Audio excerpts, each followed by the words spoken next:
안녕하세요. 잼잼 리뷰입니다. 영화 파묘에서 험한 것이 나온 묘의 주인 박지용의 조부는 친일파였습니다. 박지용은 할아버지가 친일파라는 걸 알고 있었고 할아버지의 정체와 부끄러운 과거를 감추기 위해서 파묘는 하겠지만 할아버지의 관을 열지 말고 염도하지 않고 관채로 태워달라고 요구했죠. 그런데 실제로 친일파인 사람의 묘가 파묘된 기록이 있습니다. 바로 대표적인 친일파인 이완용의 묘가 증손주에 의해 파묘되었는데요. 이완용은 매국노의 아이콘으로 을사오적, 정미칠적, 경술국적에 모두 들어가는 매국 삼관왕 타이틀을 가진 독보적인 친일파예요. 이완용은 을사늑약으로 대한제국의 외교권을 일본에 위임했고 헤이그에 밀사를 파견한 고종을 향해 칼을 빼들고 폐하께서는 지금이 어떤 세상이라고 생각하고 계십니까? 라고 고함을 지르며 양해를 강요하고 내각회의에서 황제 퇴위를 결정했습니다. 또한 순종 즉위 직후 대한제국 국정의 대부분을 넘기는 정미 7조약을 맺게 하여 한국 군대 예산을 주도했고 순종을 압박하여 한일 합병에 앞장섰습니다. 정말 대한제국을 팔아먹는 일에 빠지지 않고 모두 다 주도적으로 참여한 사람이에요. 한일 강제병합 이후 이완용은 매국의 대가로 일본 귀족 자기와 특별 은사금을 받았으며 여의도의 7.7배가 넘는 땅을 소유하게 되었습니다. 조국을 일제히 팔아넘긴 이완용은 일본의 특별 대우에 열성적인 친일 활동으로 보답했는데요. 이완용은 1919년 3.1운동을 비난하는 경고문을 3차례에 걸쳐 매일신보와 경성일보에 발표했습니다.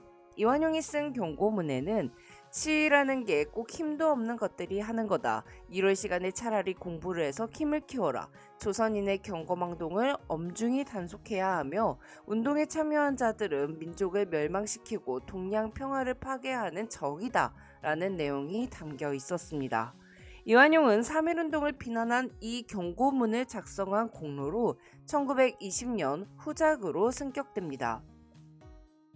그리고 1924년 이완용의 차남인 이양구 역시 아버지 못지않은 친일로 남작자기를 받았습니다.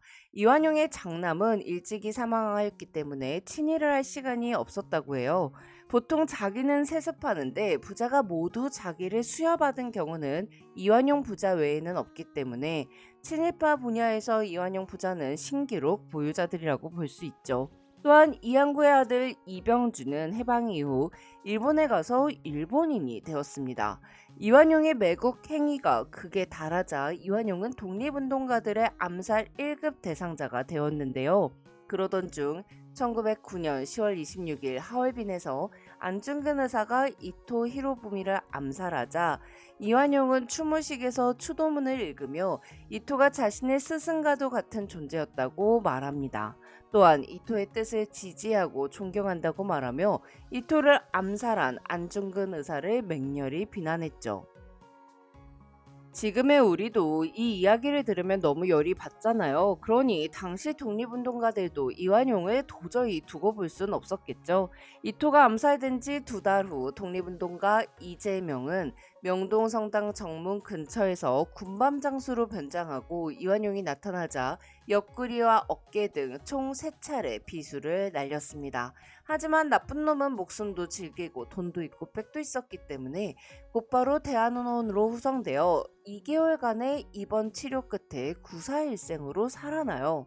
김구가 무고한 생명이 다치는 것을 막기 위해 이재명 의사에게서 총을 빼앗았기에 이재명 의사는 칼을 사용했고 이완용이 살아남자 김구가 총을 뺏은 것을 후회했다고 합니다. 이후 이완용은 죽지 않고 살았으나 이때 입은 폐의 상처 탓에 줄곧 폐렴과 천식을 앓았습니다. 일본이 제공한 의료진 덕분에 살아난 이완용은 이 사건을 계기로 더욱 열정적인 매국 활동을 했고 결국 1910년 8월 22일 한일 강제병합 조약을 맺게 하여 대한제국은 일본 제국에 편입되었고 일제강점기가 시작되었죠. 이완용은 69세까지 떵떵거리며 살다가 1926년 2월 11일 사망했습니다. 이완용은 죽기 전 남긴 유언장에 힘없는 다리를 부축해달라고 남에게 부탁한 것이 어떻게 나라를 팔아먹은 일이라고 매도당해야 하냐며 억울해했다고 하는데요. 끝까지 정신 못 차리고 죽은 거죠. 이후 이완용의 장례는 1300여 명의 조문객이 참석한 가운데 성대하게 치러졌습니다.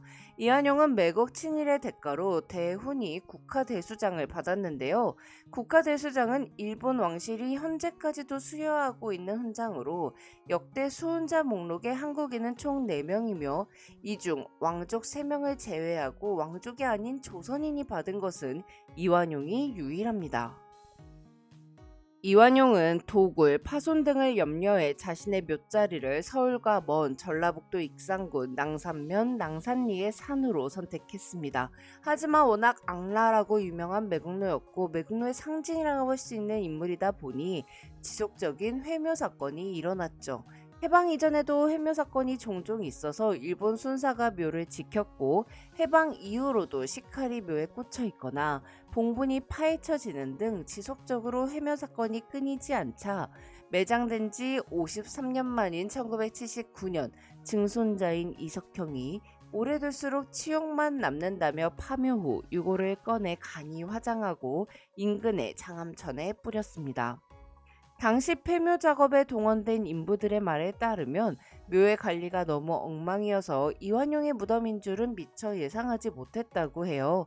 이완용의 관 뚜껑에는 조선 총독부 중추원 부의장 정이위 대훈이 후작 우봉 이공지구라고 쓰여 있었습니다.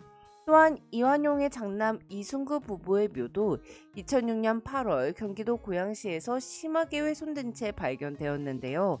발견 당시 묘는 봉분이 사라져 아카시아 나무가 자라고 상석만 남아 있었으며 상석도 파손돼 묘 주인을 알리는 글씨만 겨우 알아볼 정도였다고 해요.